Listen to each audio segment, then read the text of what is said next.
Welcome back, guys. Today we're going to be taking a look at the CZ Scorpion EVO.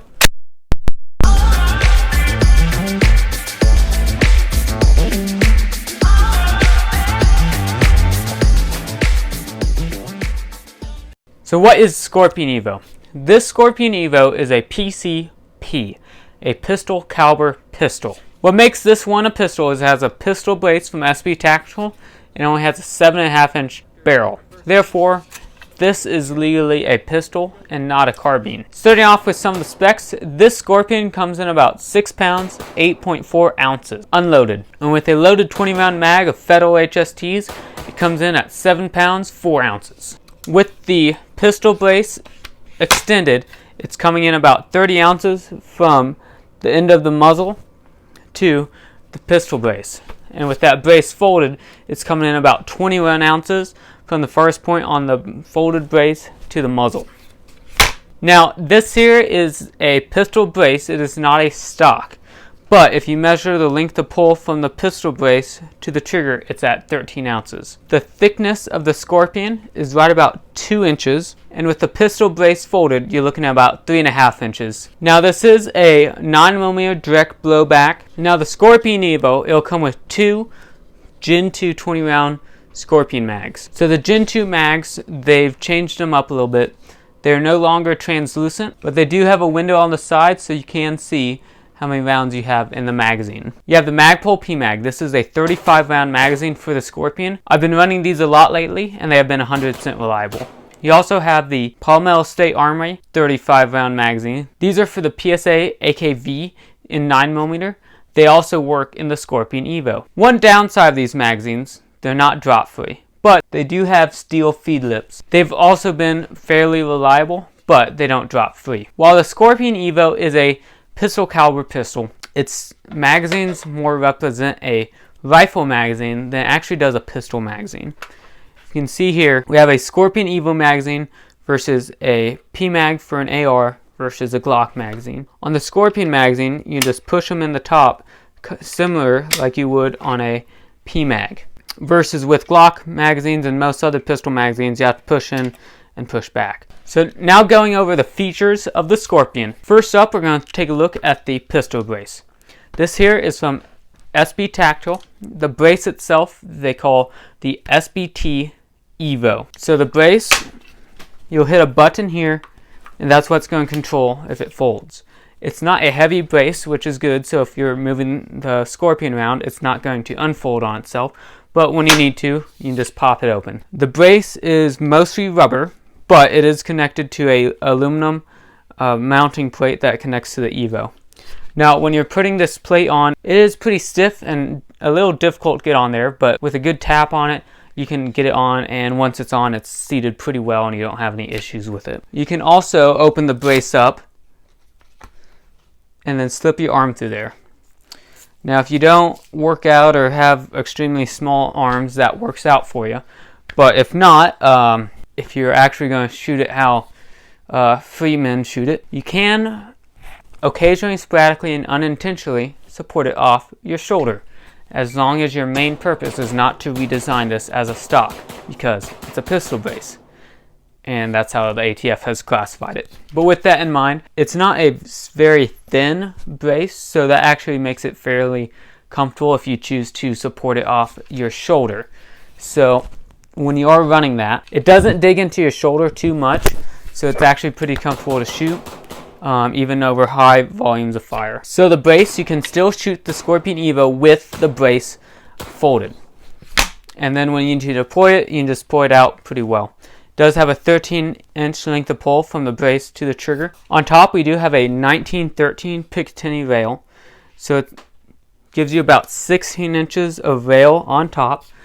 Now, it does have the slant up here, so you don't really get those last couple inches, but you still do get 16 inches. Now, I don't have the rear sight quite as far back as I normally would because I didn't want it over the gap here. Now, the Picatinny rail on top is polymer.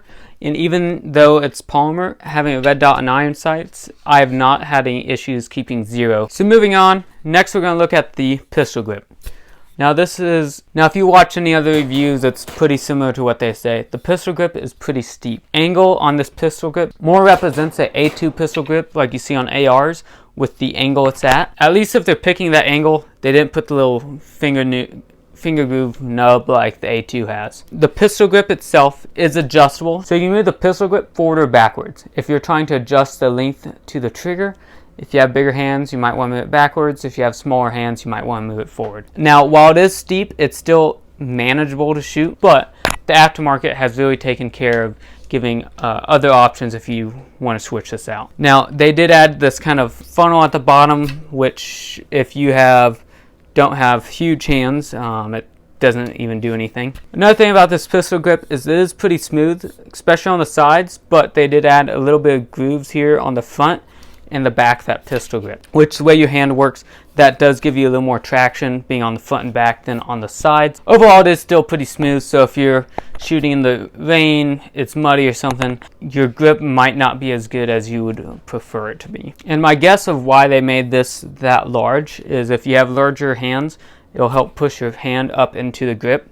Now, that is pretty far down there, so for most people, unless you have huge hands, your hands are not even going to touch that. Conveniently moving on from the pistol grip to the safety. The CZ Scorpion has an ambidextrous safety.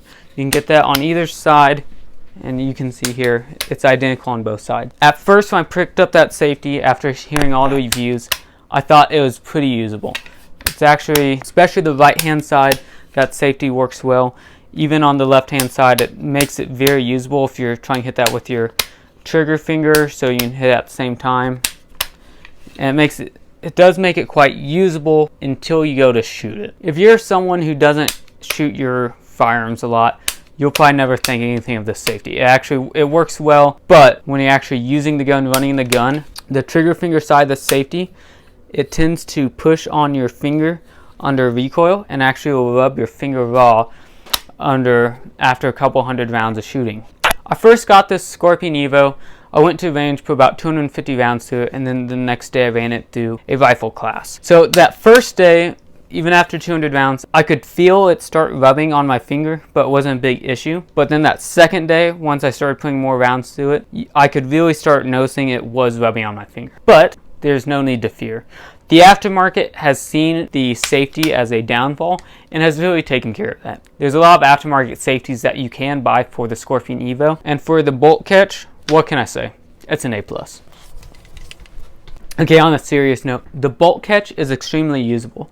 So not only is it nice and wide, it also does stick out a good bit from the Scorpion EVO, but it also doesn't snag on stuff. So they found a good mixture of usability, but not absurdly big. So when you are going to go do a magazine change, it is very easy to just hit that bolt catch and send it home. And if you need to lock the bolt to the rear, you can simply push up on that bolt catch and lock it back. Next up, moving from the bolt catch to the magazine release. The magazine release is ambidextrous, just like a lot of things on the Scorpion EVO. So with the magazine release, simply just push forward on either side. So if you're left-handed or right-handed, you can push forward on that magazine release there, and as you can see, it is ambidextrous. So the magazine release makes it very easy to do mag changes. So all you have to do is hit that. If you're using a P-mag or a Scorpion mags, it drops free, and just simply reinsert your magazine. Next up, we have the trigger. The Scorpion trigger it's not a horrible trigger if you're looking at a $400 budget AR. But when you're spending upwards to $1,000 for a CZ, the trigger leaves a lot to be desired. Because when you're familiar with a lot of other CZ products, like this P10C here, you're used to a lot of CZ triggers being phenomenal out of the factory. The Scorpion EVO, though, truly does leave a lot to be desired in a factory CZ trigger. But is everything about this trigger wrong? So we're going to use this trigger gauge here.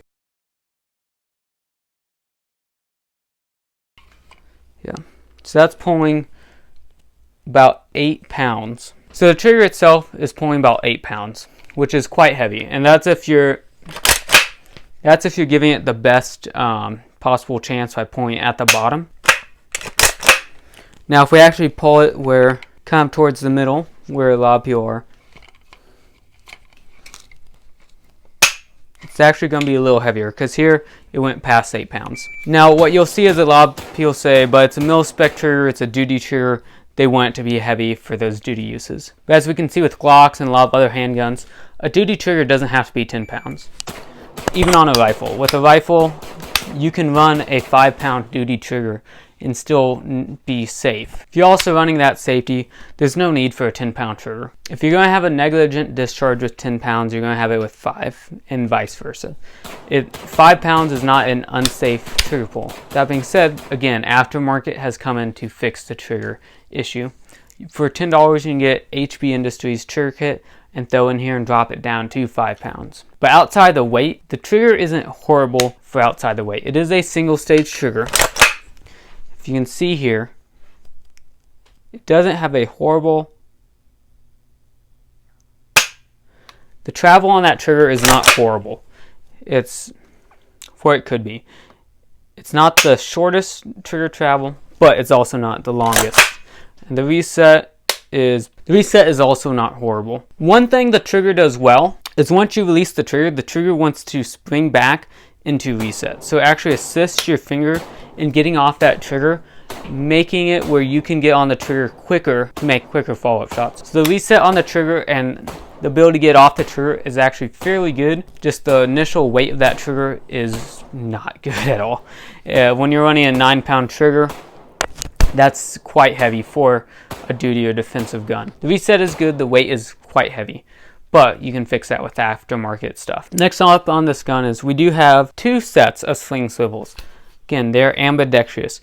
This gun really does a good job at making stuff ambidextrous. It uses H&K sling mounts. So on the rear sling here, it's a fiber reinforced polymer. It does work, and then the front is a metal sling mount. Pretty simple, just grab your H&K sling hooks. Then you have a slung Scorpion EVO. But the actual location of it, I quite like. Some people like it farther forward, but having it more in the center gives you a good balance between a 2-point and a 1-point sling. So moving further to the muzzle, next we have the charging handle that comes on the Scorpion. It is usable, but it is quite small. A little bit bigger would have been nicer if you're using gloved hands. You have to clear malfunction and it's a little stiffer. Something bigger would have been nicer, but this is still usable. It does represent more of a H&K MP5 style charging handle. It is non-reciprocating, which means if you are running your hand just behind that charging handle, you don't have to worry about it coming back and hitting your hand, because the bolt moves independently of that charging handle. But if you need to lock that bolt back, you can. One does have a last on bolt hold open and a bolt catch. You can also lock the bolt to the rear by pulling back on the charging handle and then pushing up. So the bolt is locked to the rear right now. And then once you push forward, similar to an H&K MP5. This charging handle is ambidextrous, so you can switch over to the other side. You still have the same slot there. You have the same slot if you want to switch it over if you are a left-handed shooter. Next up, we have the handguard. So this Scorpion EVO uses the rifle length handguard despite a pistol length barrel. So the handguard, just like the upper and lower receiver, is a fiber reinforced polymer. So it does have M-LOK accessories on the sides here, and you can even mount some M-LOK stuff on the 45 degree. And you have a full section of M-LOK along the bottom of the rail. Now the actual rail itself is pretty low profile, but due to the charging handle, it does have to sit a little higher. So if you do typically go for a C-clamp on the gun, your thumb is going to be riding a little higher than on some of your other carbines, some of your ARs with a low profile hand. But after you get used to it, it's not that big of a deal, but it does feel a little weird at first. Now the reason I wanted this model was I wanted the rifle length handguard with the pistol length barrel. In the long run, I want to get a Silencer Mega 9, which is about the same size as this 5-inch flash can. It's a CAC Industries 5-inch flash can. And as you can see, it's just a little bit past the handguard. So if you throw a Silencer Mega 9, if you throw some of those other small 9mm suppressors on here, it will still stick just past the end of the handguard, which can make this Scorpion a fairly good suppressor host. You can have a small package when you're looking at 30 inches with the brace out, 21 with it collapsed. You can have a very small package that's still suppressed. Then speaking of the flash can, this is a CAC Industries 5-inch flash can. It comes in about 7.8 ounces, which, if your goal is to throw a suppressor in its place, not going to add a lot of weight, because this here is basically just a chunk of metal with a hole in it. When you add a example of Silence Code Mega 9, you're only adding a couple more ounces, but you get that suppression with it. Then to backpedal just a little bit, the barrel on the Scorpion EVO is a 7.7 inch cold hammer forged barrel. Now, this barrel does have two types of threads on it. You have 1/2 by 28, and then you also have 18 by 1. Just to tighten it down and loosen up, it can come on and off fairly easily. Now, I didn't have any issues with it coming off while I was shooting, but after about 500 rounds, I did notice it was getting a little loose, and I hadn't done anything to it from the factory. And with all that in mind, the controls are pretty intuitive and actually fairly easy to learn on the Scorpion EVO. If you've had experience with ARs and MP5s, the controls on this gun is like if an AR and an MP5 had a baby. It would be a AR5. The safety, the bolt catch are very AR-like, versus the charging handle and magazine release are very MP5-like. If you ran one or the other, you can pick up how to run the Scorpion EVO fairly easily, because the controls are not overly complex. And for some accessories, there's a lot of options you can get with Scorpion EVO. You got PSA 35-round mags, you got Magpul 35-round mags. These are just to name a few. You have a Magpul extended magazine release and a Magpul pistol grip. Those are just to name a few. There's a lot of other options too. Now the price on the Scorpion EVO, pre-COVID, this gun was running for about $850 to $950. During COVID, you're looking closer to the $1,000 to over $1,000 for this gun. But the MSRP on this gun is a little over $1,000. So for me, this gun has been quite reliable. I've only been able to put 500 rounds through this gun, so that doesn't give a long term of how well it runs. About 500 rounds, I had 0 malfunction. One variant or another of this gun has been adopted by military and law enforcement around the world. This gun was originally designed as a submachine gun, and the track record speaks for itself. They've had a lot of success in that market. As far as accuracy with this gun goes, it does use a cold hammer forged barrel. I was able to get about 1-inch groups with this gun at 25 yards, but for 9mm, that's pretty good. The gun is fairly accurate for what it is. Then, just to test some practical accuracy, we tried to test it with the FBI qual. If you've ever shot the FBI qual, it's 50 rounds. It ranges from about 3 yards to 25 yards. Because this here is a pistol caliber pistol and it shoots more similarly to a carbine, we decided to extend those ranges of the FBI qual, and we doubled all the distance. So this was the result. Under a time constraint of the FBI qual, we shot this here and we just doubled the distances. So that's just something we did from 3 to 50 yards. We will keep in the A zone, which just shows the practical accuracy of this gun under a time shooting constraint at those various distances. Before we end this, one nice thing that the Scorpion EVO does come with from the factory is just this little cleaning kit. It's got some oil, some cleaning brushes, some cleaning pads, and some other cleaning stuff in this. And it's a fairly nice kit coming from the factory. That is something nice you do at the higher price point of the Scorpion EVO. We'd like to thank you for watching our video. If you liked our video, please like, subscribe, and leave your comments below. Have a good one.